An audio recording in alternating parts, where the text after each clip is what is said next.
మనం గత 5 సంవత్సరాలు వైసీపీ ప్రభుత్వాన్ని చూసాం.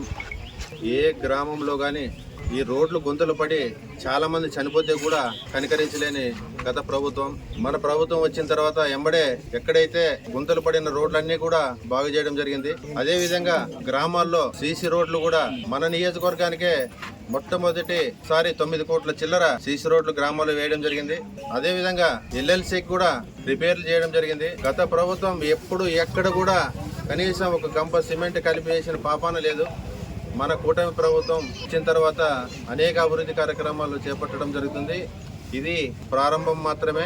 మా గవర్నమెంట్ అంటే ఏంటో, మా ప్రభుత్వం అంటే ఏంటో, మా నాయకుడు అంటే ఏంటో తొందరలోనే వైసీపీ నాయకులకు గుర్తొచ్చేలా, జీవితాంతం గుర్తుండేలా అభివృద్ధి చేసి చూపిస్తామని చెప్పి తెలియజేసుకుంటున్నా.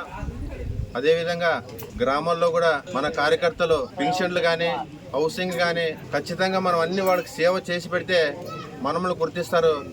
మనం ఏదో గవర్నమెంట్ వచ్చిందని చెప్పి ఊకే టవర్లు వేసుకొని తిరిగితే మాత్రం అది కరెక్ట్ కాదు. ఖచ్చితంగా కార్యకర్తలు కూడా నాతో పాటు మీరందరూ కష్టపడితే నాకు మంచి పేరు వస్తుంది, మన నాయకుడికి మంచి పేరు వస్తుంది అని చెప్పి తెలియజేసుకుంటున్నా. దయచేసి ఏది అయినా సరే మా కుటుంబం 24 గంటలు అందుబాటులో ఉంటుంది. ఎవరైనా రావచ్చు. ఏ పనైనా కూడా మా నాయకులు ఉంటారు, మేము ఉంటాము మీకు అందుబాటులో. గ్రామ స్థాయి నాయకులు ఫస్ట్ మొదటి ప్రాధాన్యత ఇవ్వండి. వాళ్ళ దగ్గర పని కాలేదంటే మా మండల నాయకుల దగ్గరికి ఇవ్వండి. మా మండల నాయకుల దగ్గర కూడా పని కాలేదనుకుంటే నాకు ఇవ్వండి. నాకేదైనా నేను కూడా మీకు చేయలేకపోతే మన చంద్రబాబు నాయుడు సార్ కూడా నా మీద కూడా కంప్లైంట్ ఇచ్చే హక్కు మీకు ఉందని చెప్పి తెలియజేసుకుంటూ ఈ అవకాశం ఇచ్చిన ప్రతి ఒక్కరికి ధన్యవాదాలు తెలియజేసుకుంటూ సెలవు తీసుకుంటాను.